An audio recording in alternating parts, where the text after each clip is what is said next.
Thank you so much for tuning into my show, William Wallace for America. With me today is somebody that I think that you're going to find as interesting as I found them. They have a lot of information on not only international affairs, but on local stuff. But we're going to really talk more about the international stuff and foreign relations, and in some ways how it relates to things that are going on in America, but mostly weighing in on James Farwell's really great and unique information that he has on what's happening around the world and how Trump may handle it, and things that come. With me again is James Farwell, who's a senior fellow at Sympodium, but we're going to let him talk about some of the things that credits him even better. James, thank you so much for being on. I really appreciate it. Thank you, Bill. It's a pleasure to be here. It's always fun to talk to you. We just have such a great time when we're able to exchange ideas and information. And that's what I like about you. You speak in a very non-ideological way. You don't throw around narratives. You really speak just facts, and you talk about how those facts relate to not only what's happening in America, but how things are happening around the world. So today, though, we're going to spend more time talking about what's going on around the world, but how Trump's handling them. But before we get started, I'd like for you to tell the audience a little bit about your things that give you the credit that you have. But I think your knowledge, when people hear that, that alone gives you way more credit than the initials behind your name or the things that you've done. But I find the things that you've done to be of a how shall I say, interesting for others. So please let the audience know about some of the things about you. Well, thanks, Bill. Just very briefly, I'm by background a lawyer. I'm a graduate of Tulane for undergraduate and law school, and I have a second degree in law from the University of Cambridge in England. I served in the Army and came home and became a lawyer at Chaff McCall, a law firm in New Orleans, doing a combination of litigation and corporate work. I then gave that up at the end of 1986 to become a corporate and political consultant. And did political consulting at home and abroad. I've been involved, for example, in 8 presidential races, both in the United States and in other countries. Been involved in U.S. Senate, governors, congressional races for many years. When 9/11 came up, the Pentagon went to Newt Gingrich, who was a friend and was a client, asking if they had an expert on information warfare that they could send over. And so he asked me if I wanted to do it, and I thought that would be fun. So I did that for 2 years pro bono and got my first contract. And so my work has focused much more heavily in national security. And today it's divided between being an author and being an advisor to the Department of Defense on various projects. As an author, I have written 7 nonfiction books, most dealing with national security. But I've also written fiction. I wrote as you know, a musical romantic comedy that opened in London this past summer called The Fabulist. And audiences, I'm pleased to report, loved it. And I'm even more pleased to report that we got rave reviews. And we're now trying to decide what we can do to continue with it. It's getting a play produced is a rocky road, and it's a long road. And people ask me, how do you get a play produced? And my answer is, I have no idea. And not easy. No. And do I recommend the experience? And my answer is no, I don't. It's very, when we had 50 people come over from New Orleans alone for the opening. And because I was at Cambridge, of course, I have dozens of friends from England. So we had a lot of people during opening week, and they all had a ball, and we treated it like a destination wedding. They all had a great time, but I was emotionally drained by the whole process. And when somebody says, now how do you feel now that you've had a successful opening of your own musical comedy in London's West End? The one word I could think of was relief. Well, I am curious. It looks very glamorous when you see it in a movie, like when people are sitting at a table auditioning actors and stuff like that. It really does look like a lot of fun and like it's full of glamour. Trust me, it's a grind, and it's not really a pleasant process. And but anyway, we got through it. I have a great producer who's a longtime close friend. And the important thing is that people had a grand time, and everybody's pleased. So I did that. I have just delivered this past week to my literary agent in New York a new novel, and fingers are crossed that he's able to sell it, and deliver it to a different agent a new screenplay, a romantic comedy called True Colors. And we'll see what happens in that. Fingers are crossed. Does all of your political experience and worldwide experience ever uh, leak out, if you will, into these entertainment things that you do? Well, my newest book is a thriller, and so certainly what I know in terms of general background plays into that, because ISIS is a villain in the story, and I know about ISIS. So, of course, what I know about ISIS played some role. But these are not political books. They're not about politics. They're not about ideologies. They're pure entertainment, and written to entertain people and hopefully sell copies. So it's very, very incidental. My nonfiction book, which deals with national security, does not become partisan. If you're doing national security in the defense world, professionals frown on you if you get partisan. And I don't do policy. If, for example, I'm doing a project at the Pentagon and an undersecretary says, well, I would like to do X in North Korea. My role is not to tell him whether he's right or wrong. It's to give him options on how he can achieve and execute the policies that he wants. And presumably what he's doing, hopefully what he's doing, is aligned with and executing the policies of President Trump. I have a lot of sympathy for the president in wanting to have a government that is going to carry out his policy goals. He was elected to do certain things. I think that in this term, we're seeing a strong, purposeful president who, not surprisingly, would like to be remembered as a great president and isn't going to try and be as effective as he can. And to do that, you have to have people who share your agenda. And so if I heard right, you don't, when you're asked to do asked to consult people on foreign policy, you don't get partisan. You don't, even though you're obvious you helped some Republican candidates. If knowing your resume, you've also helped Democrats too on foreign policy. Am I correct? And the question of party affiliation has never come up in any of my defense work. I'm nonpartisan and I don't do policy. And it's I'm like a barrister. When you're a litigator and your client comes to you, one of the rules of being a courtroom lawyer is you don't substitute your business judgment for that of your client. And that would be the comparison that I would give. It's not my role to tell the people that you do work for. I'm part of it's a Pentagon consulting kind of a slot that I occupy. It's not my role to tell them whether their policy ideas are right or wrong. If they ask me, I'll express an opinion, but I don't volunteer them. So you went so two-lane law degree. I'm sorry. Go ahead.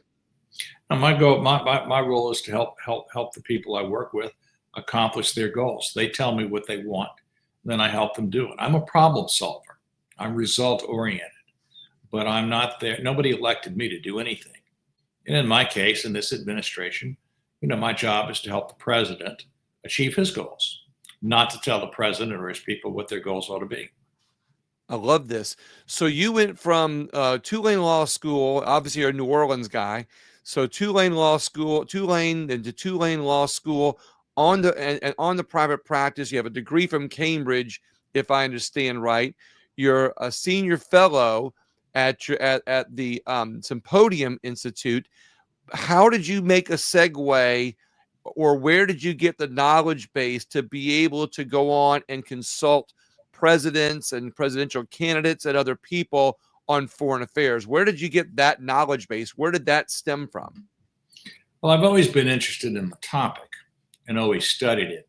But when I became active and focused on doing it, you learn as you go along. I know a whole lot more today than I did 25 years ago. And it's in the movies, people sit around a table in a theatrically lit room.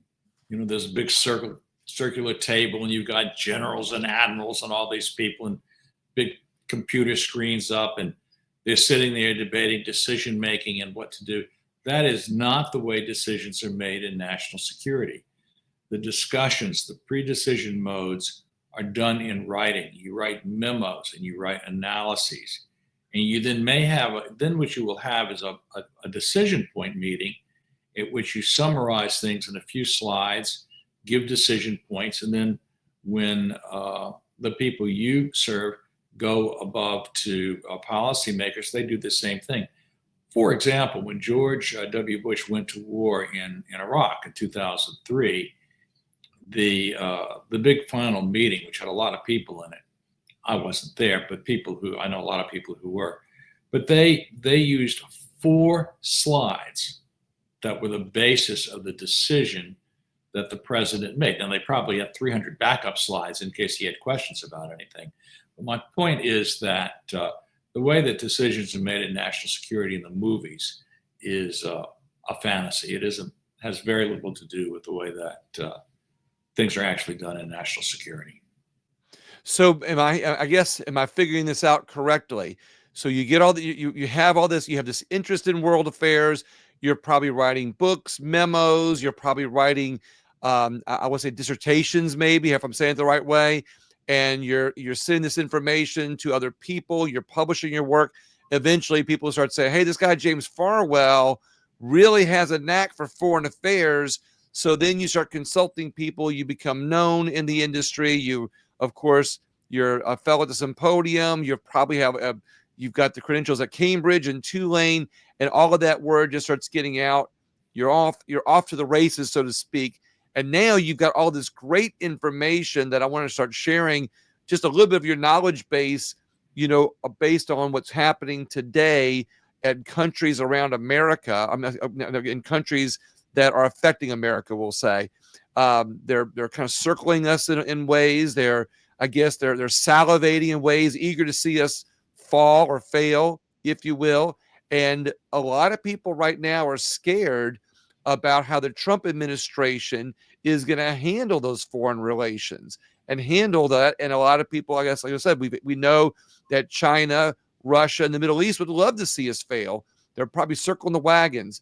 So for those people that are afraid how Trump is going to handle foreign relations, and then from what you know, and I know that you can't say how he would handle it, it's kind of your opinion, but just to kind of give people an idea on how you think they would handle these situations, what do you think is the first thing that has to be tackled on foreign relations? Well, the first thing I think to understand about Trump is that in this administration, he's showing a real sense of purpose. He has a worldview. He has appointed some very good people in national security, Marco Rubio, Michael Waltz, the national security advisor, and many others to help him do this. And so you've got a very capable, proactive, bold president who believes in taking bold initiatives. You can see that with the news today that tomorrow he's going to announce tariffs against Mexico and China. China, because China is not cracking down on fentanyl. President Xi had made a promise to Joe Biden that he would crack down on fentanyl. Most of the fentanyl that comes into this country comes from precursors manufactured in China and then sent to Mexico, where they are easily assembled and trafficked into this country. And Xi promised Joe Biden that he'd crack down on that. And Joe Biden naively actually believed what Xi was telling him. It's just amazing. And of course, Xi didn't do any such thing. Fentanyl precursor manufacturing is popular in China. It creates jobs. Enforcement of something like that is done at the local level. And a local party committee is not about to shut down jobs in an economy that's already experiencing problems, which China is. So the Chinese have done nothing. Not only that, but the role that they play in manufacturing precursors and sending them to cartels in Mexico, I think can appropriately be viewed as part of hybrid warfare by China against the United States. China's doctrine of warfare is not about bang, bang, shoot 'em up types of strategies, what we call in the military kinetic strategies. It is about not achieving goals by having a firefight. Their objective, their doctrine mandates the achievement of objectives through economic, political, and economic pressure backed up by the threat of force. And one really does need to understand that to deal with China. And so it's it's just a different world, and I think that Trump is trying to deal with it on that basis. Well, I think a lot, like I said, a lot of people are concerned has a handle, but it sounds like he's aware of it because not only did he have, let me ask this question in two different ways. Not only did he have the experience and the time off, and now he's aware of what's happening, but do you think that that time off that he's had for the last 4 years is going to give him a lot more experience? Do you think that he took that time to be able to make it this next term even better? And does that give people comfort that he's going to do that much better on foreign relations? Well, just think of the experience each one of us had in school, where we took an exam on Monday, and as soon as we turned in the exam that night, we looked back on it and we said, damn, if only I could now take that exam over, I could do it a whole lot better. It's the same thing. He's had 4 years to think about the presidency and how he wanted to do things. And so I think you'll see a much more effective, not that he was ineffective in his first term, but I think he'll be more effective in this term. Plus, in this term, he is focused on creating a legacy of greatness that is important to him. He doesn't have to worry about running for office again. And I think that influences the way that you look at problems and make decisions. So let's talk about a couple of the hot topics or hot spots around the world, if you will, like the Ukraine. What do you think are some of the best Ukraine solutions that if you were to consult President Trump that you would offer or advise him on, if you can say it that way? And if not, what are your personal opinions on what you think would be the route to take to solve the problems in Ukraine? Well, of course, I don't know what the president is thinking, and he hasn't said so yet. But I think it's pretty evident to anybody that's taken a close look at that conflict that several things are true. First, the Ukrainians are losing this war. They just don't have the manpower that would really be needed. And Putin is willing to see killed or wounded 1.5 million of his own people in order to win it. This is a war of manpower, drone technology, it's brand new in conflict, and artillery.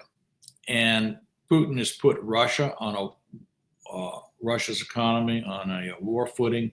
Probably 40% of its economy is devoted to the war. That's an extraordinary amount. And interest rates there are going up. Russia's economy is in terrible shape.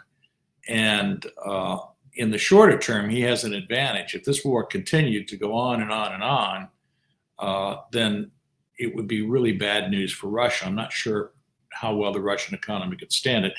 But in the practical term, they have an advantage in manpower, in more drones, in more artillery shells. They're getting troops from North Korea. They're getting armaments from China. And all these things together are having the effect of grinding down Ukraine's strategy. And Putin is just paranoid about this whole thing.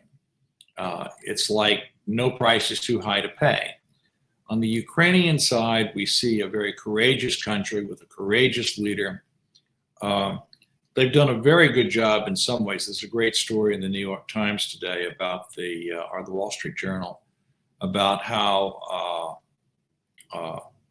effective Ukraine special operations units trained by NATO now have been. So in tactical types of engagements, whether they're blowing up a depot or sinking a ship that's part of the Black Sea Fleet, Ukraine has done very well. But when you step back and look at the bigger picture, they don't have a strategy. They don't have what in the military we call a defined end state. They haven't defined what success would mean. For reasons that elude me, they made this offensive initiative into Russia, which doesn't make any sense to me because they're getting pushed back on their own Eastern Front, where they don't have enough people. Nobody I know understands what the hell is going through Zelensky's mind. Remember that Zelensky's by background an advertising guy, and the people that advise Zelensky are all people that are part of his ad firm. He's not surrounded by national security experts. The military in Ukraine operates quasi-independently from the civil administration, although Zelensky has been proactive in changing leaders lately.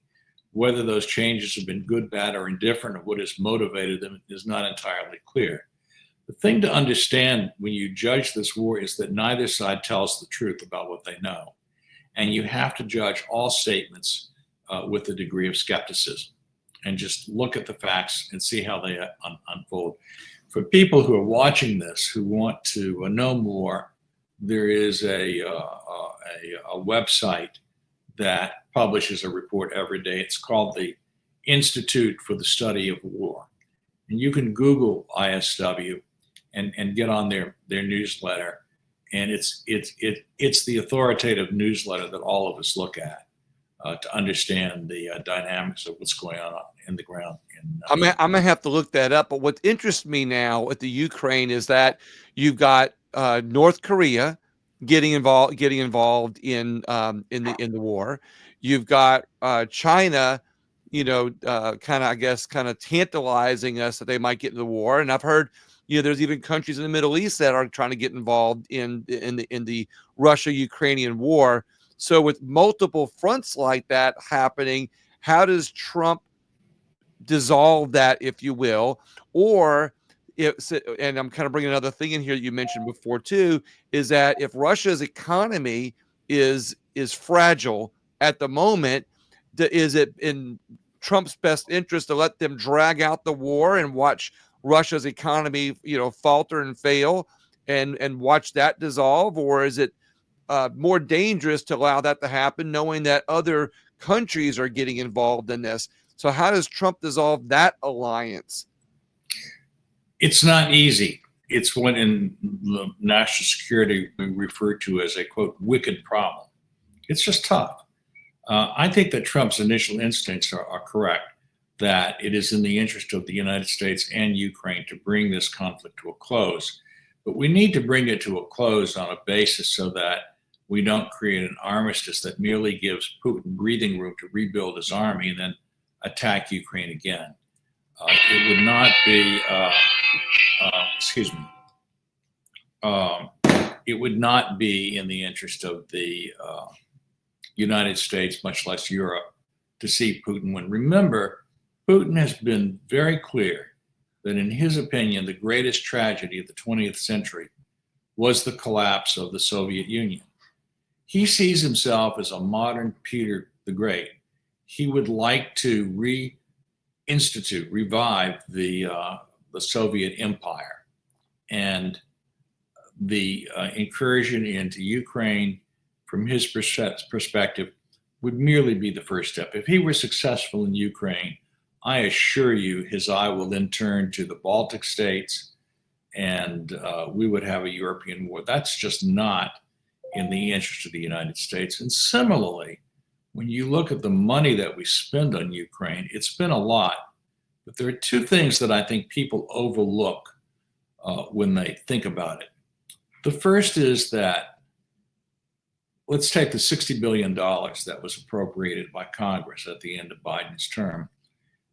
That $60 billion doesn't get translated into a cashier's check and handed over to Zelensky at midnight at the train station. 70% of the money that we appropriate for aid to Ukraine is spent on United States military contractors. And that does two incredibly important things. First, it helps to create and support American jobs. And second, Obama and Biden really did not support the military. They let the military wither.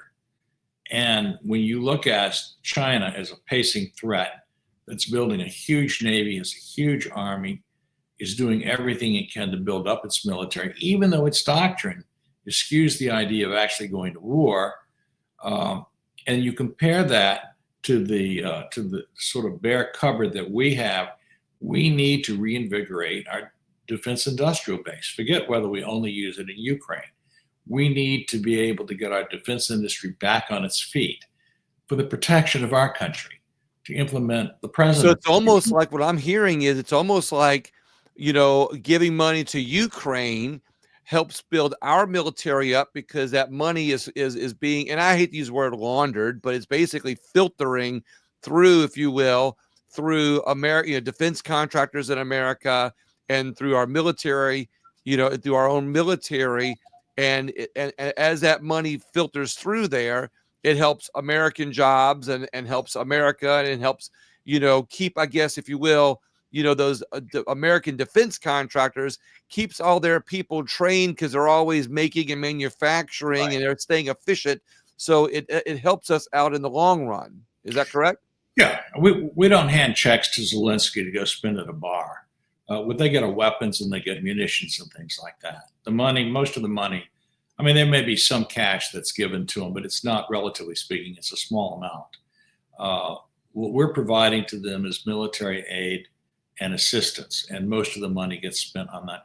It's not like these terrible photographs that you would see coming out of the Afghanistan war while Obama and Biden were in charge, where you would see these plane loads of millions of dollars in cellophane packed on a U.S. Air Force plane and probably going to Zurich to be placed in a bank to line the pockets of some Afghanistan leader. That is not what's going on in Ukraine. I think that the Ukraine government is corrupt, and I think it's inefficient, and I don't think that this is to put it mildly, this is not a perfect effort. That's why I say it's a wicked problem. But we're not giving cash grants to Ukraine. We're providing them with weapons.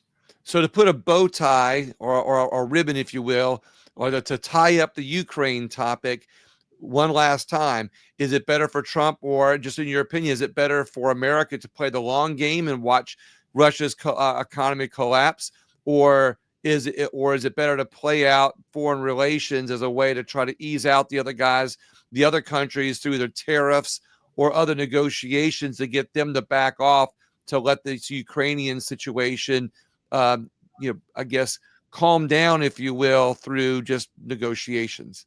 I think that Trump probably has the right posture. In General Keith Kellogg, whom he appointed as his envoy, he appointed a very capable guy, very smart, very experienced, very hard-nosed. And it's my impression that what Trump's approach will be is to say to Putin, let's settle this. And if Putin doesn't do it, then I think you'll probably see him double down and help Ukraine. This country cannot afford to have Ukraine lose. We can't afford it diplomatically. If we ran out on allies in Europe, it would be more difficult to put together a coalition of allies in Asia to block Chinese imperialism. The money that would have to be spent to defend our interests in Europe would be 8 times what we're spending now if we just shut down the efforts in Ukraine. Because we see, like you said, not only Russia going after Ukraine. I like the analogy that I heard you talk about with Finland, but also I know that Russia has their eyes on the country of Georgia, and so we've seen a political mess in Georgia, and we've seen them, I guess, go vacillate, if you will, between wanting to buddy up with Georgia and wanting to be independent from. Wanting Georgia to be independent from Russia, and wanting to be buddied up with them. And how does that play out? Let's keep Georgia on the side. Okay. That's a separate issue. Just look at the geography of the area.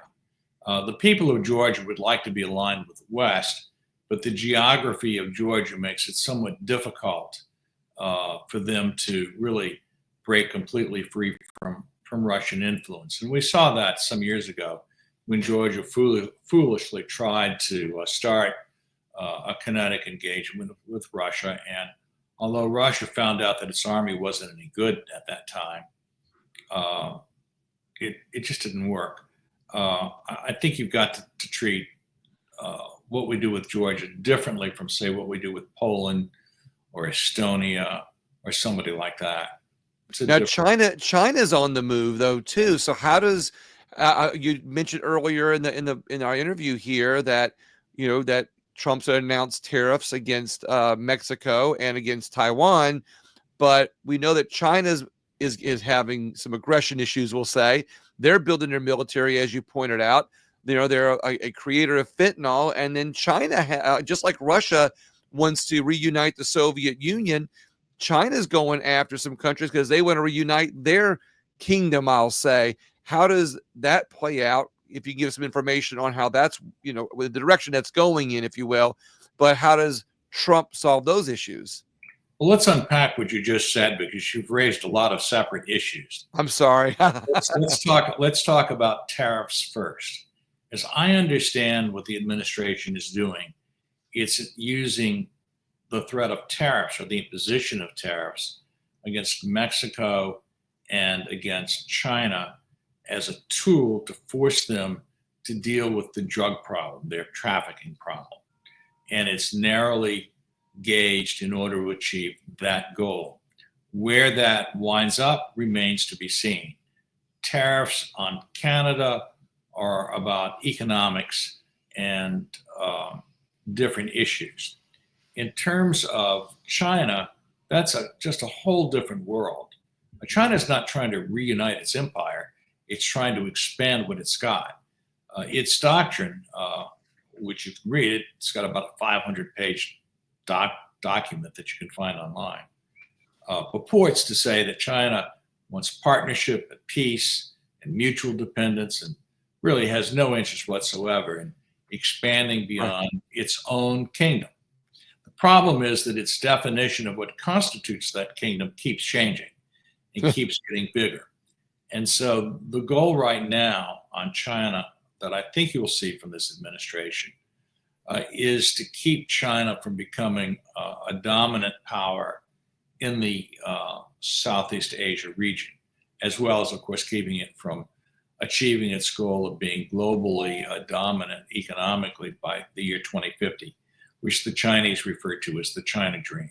They want to end the international rules-based order, and they want to substitute a new order dominated by China, in which every other nation becomes an economic tributary of China. Obviously, we can't let that happen.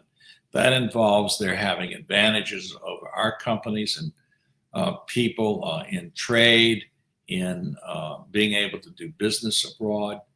And I think that the administration is correct in understanding that China is the principal threat that we have to deal with. Although in dealing with it, it's my view that you can't ignore the rest of the world because the world is too interdependent today.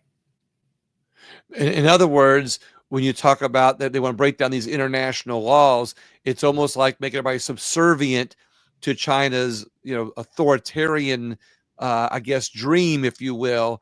Maybe not, like you said, reuniting a kingdom as much as just to have a bunch of peasants. It's almost like having a monarchy, if you will, where the countries are the peasants to China, and we give up our freedoms and liberties for their benefit. Is that kind of another way to put it? Let's give meaning to that by being more concrete. Let's take your internet service and your cell phones going to G5. What China wants to do is to have their technical standards become the standards that the world uses. That's not the case today. Today, they're using our standards. Well, if you're the country that controls the technical standards for the use of cell phones and the internet, well, then it follows logically that you gain a great deal of economic power that you can use in politics and in diplomacy and other ways to assert influence over the behavior of other nations. If you are a nation that is able to suborn, as China has actively done, the academic talent of this country, putting these professors who are naive fools on a Chinese payroll in the name of scholarship so that they can harvest the intellectual property of our universities for their own economic advantage. You can spin this out and you can see where I'm going with all of this. Right. and they use their economic leverage to force people to do things. In the case of South Korea, tourism from South Korea to China was a big industry. China's not hesitated to cut off the ability for tourists to go there. They threaten not to buy coal from Australia. There are different things that China can do to make life economically difficult for other countries. And in a world in which it is economically supreme, it will leverage its power to do that. Right now, they have a dominance in the possession of rare earth minerals. One of the things you and I, and that's not good. Where are we going to get them if not from them? You and I talked the other day about, would somebody who's on an antibiotic have a problem, given that China makes a lot of the antibiotics that we use? Right. Yeah, that's a real problem. And I think the president understands that. We can't continue that. I think the world is too interdependent for us to delink our economy totally from China's. But there are certain areas where we absolutely have to have economic self-sufficiency. Medicine is one of them. Right now, we're building plants that are going to manufacture microchips. Things like that are very important. It's a very complex problem in a world in which the economies of these great nations depend upon one another for a lot of things. There's no simple black and white solution to any of this. It requires a lot of balancing of interests. And I think that for right now, the Congress and the president are focused on protecting American security interests and American jobs by bringing China to heel, so that while we would compete with China, the competition takes place on a level playing field, which it doesn't right now. I think something you've just now said is going to tie into another interview I did a while back when you talked about China having dominance with technology. China is actually in the last 10, 20 years has been strengthening their patent system, where the United States has had some things in place that has weakened our patent system. You know, our patent system now is run by a political appointee, by whoever's president, and that a political appointee coincidentally ends up being somebody from the technology industry that has donated to the last presidential campaign. and I'm just kind of being really, succinct and blunt about that for time purposes. But when I interviewed somebody about that a while back, they had pointed out how China was actually strengthening their patent system because they alluded to their desire to be dominant, in the international world in technology. And so that kind of bounces off of what you just now said. If they get rid of all the international laws and they've got control of their own laws and their own technology and nobody else can get them, they've now basically secured their place in the world. But how does America, and I hate to keep using the current administration, but how does America, or in your opinion, what is the best way to be able to slow down China and their aggression, especially when it comes to Taiwan? Well, I think that the right thing is to form a coalition of other countries in the region that work hand in glove with the United States to checkmate Chinese imperialism. Countries like the Philippines, Indonesia, Japan, South Korea, Singapore, Australia, New Zealand.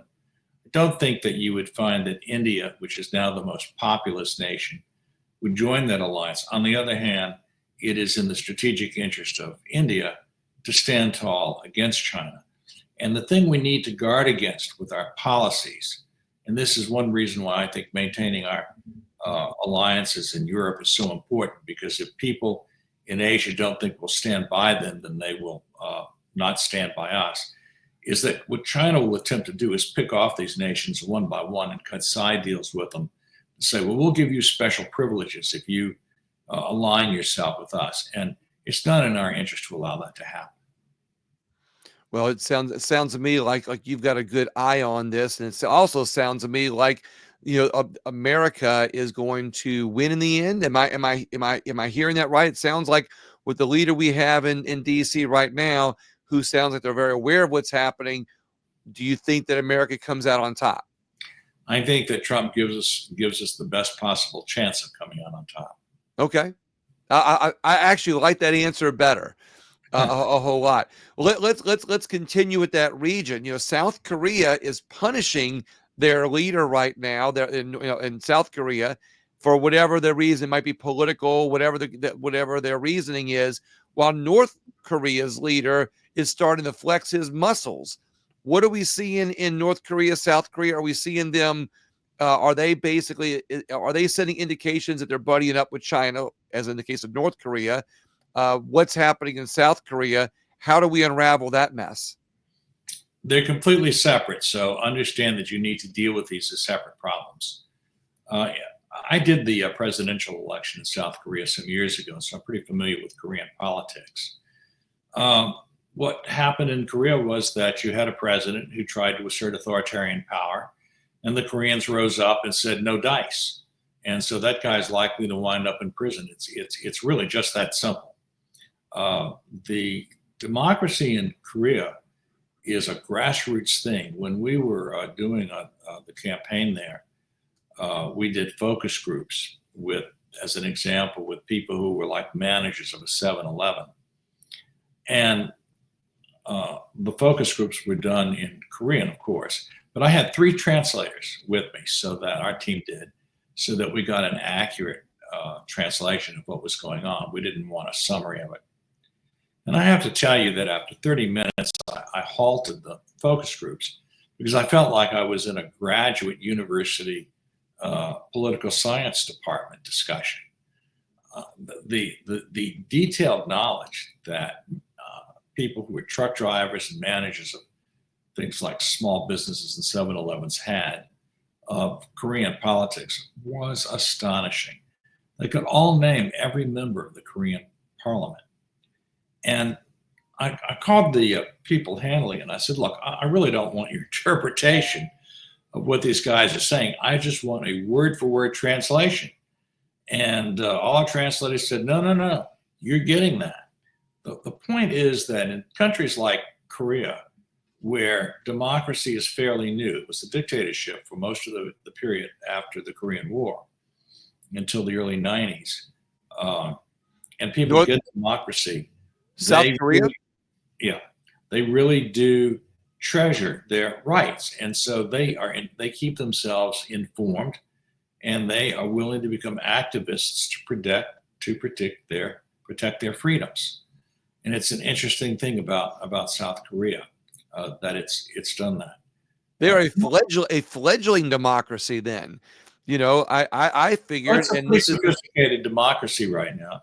Yeah, I mean, it's a democracy that's dominated by big special interests. It's a different kind of culture than we're used to here in so many ways, and we don't have time to go into it, but believe me, it is just a different world over there, and not, I might tell you, particularly pro-American. The South Koreans mostly tolerate the American presidents. They don't like it.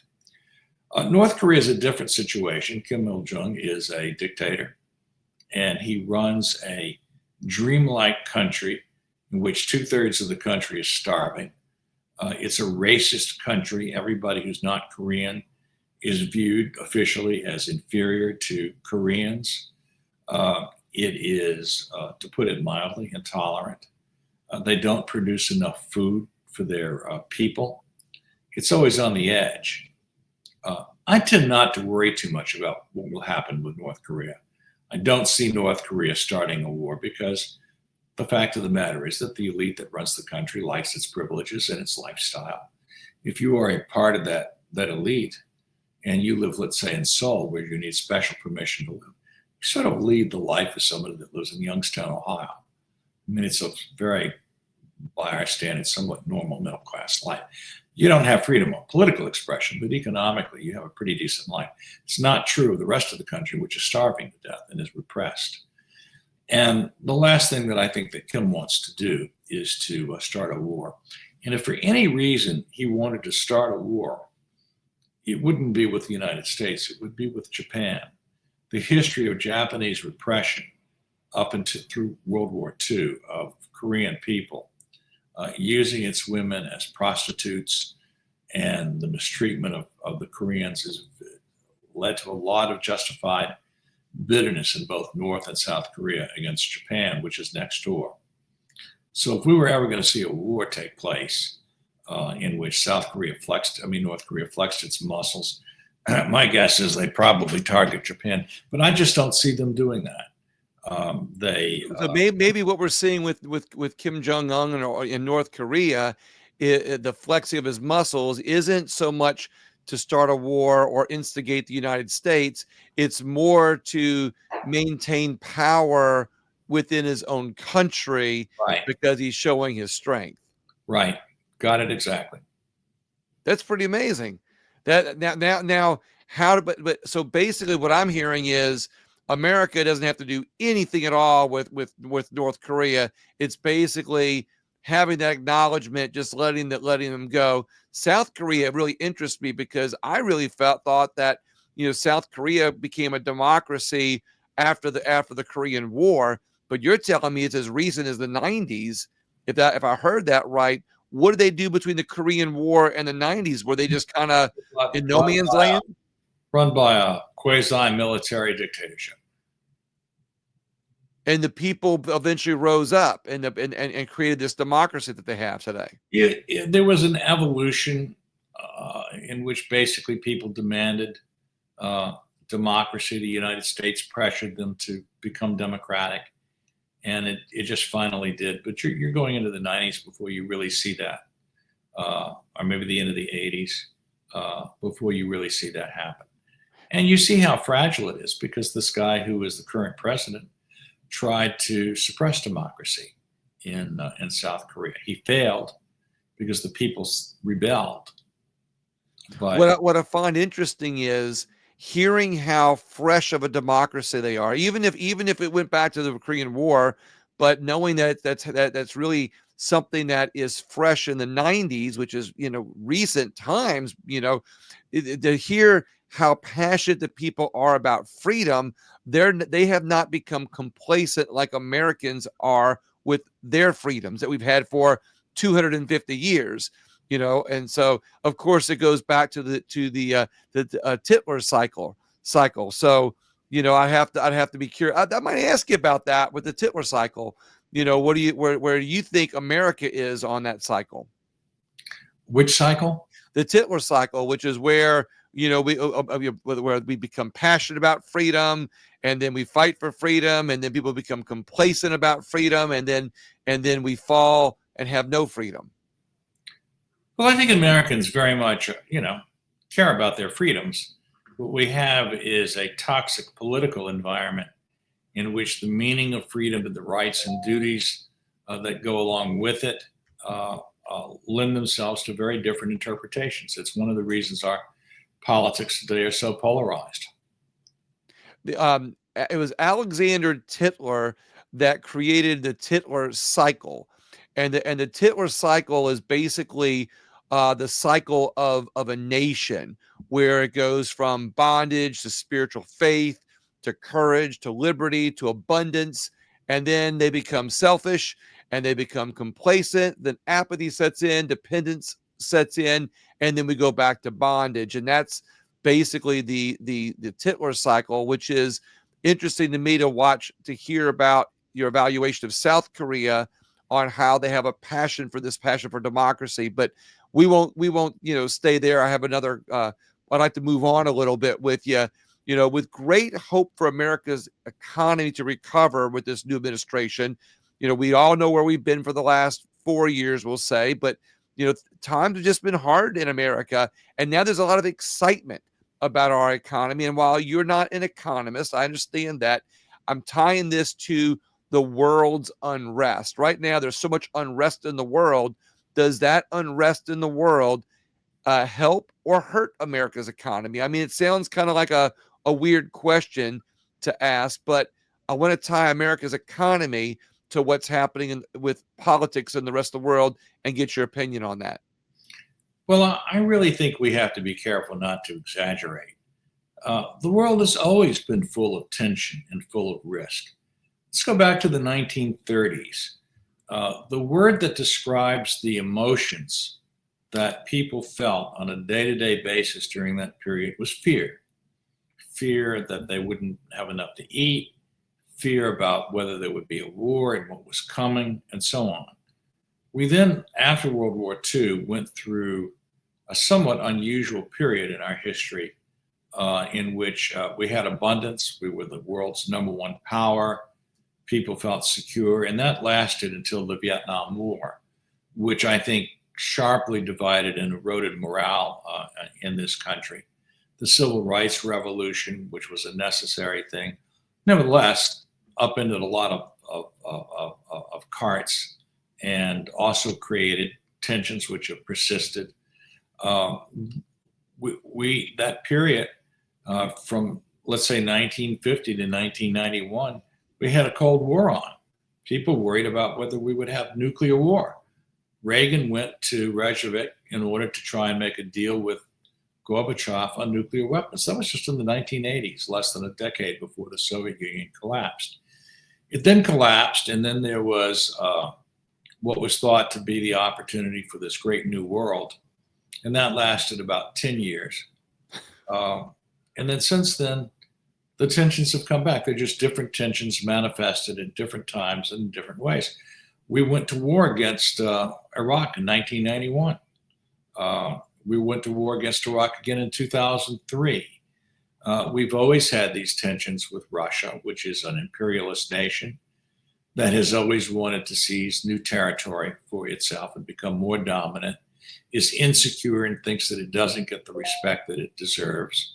We've always had, we're going to have competitive tensions with China as it emerged into a more mercantile society, which the leadership of the country started putting in place in the late 70s. So to say that one should worry that the unease and instability in the world has a more severe impact on our economy today than it did then, I think is to forget about just how serious tensions were before then. So I'm not an economist, but I don't quite buy that anymore. By the way, just for 1 second, just to go back to this idea of this Hitler spectrum, I don't see that for this country. Maybe for some other countries, I don't see our going through those kinds of cycles. You almost see a lot like the Titler cycle, as I explained it to you. You almost see like it's going to be a bypass that's gonna bypass the fall and just kind of continue back in. Where I kind of see us a little bit more, our nation's a little bit more apathetic, a little bit more complacent right now because we've become a little bit more dependent. But from what I'm hearing from you, that gives me great hope is that America is still such a great country and is so secure in its roots that we will survive or bypass the negative part of that cycle. Yeah. But I have one last question for you, though.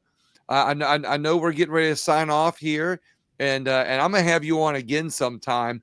But I ask everybody who joins me on my show, where do you think we're losing freedom in America? One loses freedom if you fail to pay attention to the protection of our rights. If a bureaucracy begins to trample on those rights, you need to be able and willing to speak up and stand up and to be heard. And that's both a big idea and a small idea, but it requires courage and it requires initiative by people to elect good people, to insist that people who hold public office do so with integrity, stand on principle, and act in the interest of the country and the people rather than their own self-political interests. James, that's not only an amazing answer, but that's a great takeaway. I can't tell you how much I appreciate that. It kind of bounces off some things I've said before. I think, I want people to be just more informed. I don't care about the narratives. I don't care about the ideologies. I don't care what side of the fence that you're on.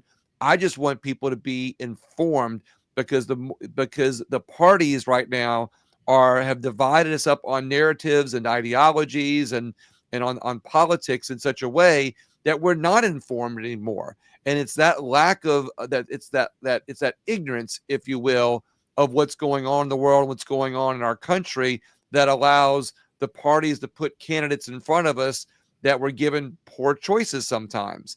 And I'm not relating that to any particular race or anybody or any political race that is, or any candidate. I just think in general that's what's happened to us in the last 50 years. But before we sign out, James, I want to give you the final words or anything you'd like to add that maybe I forgot to ask you, or something that you feel is important to get out to our listeners today.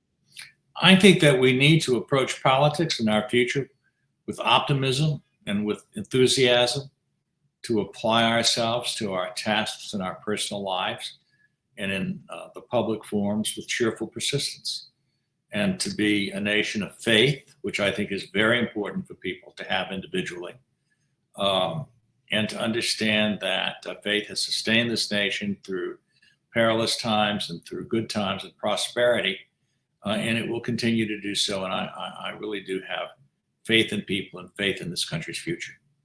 James, I want to thank you very much. I appreciate you and appreciate your time. And I'm grateful. I'm grateful for not only your time, but I'm grateful for your wealth of information.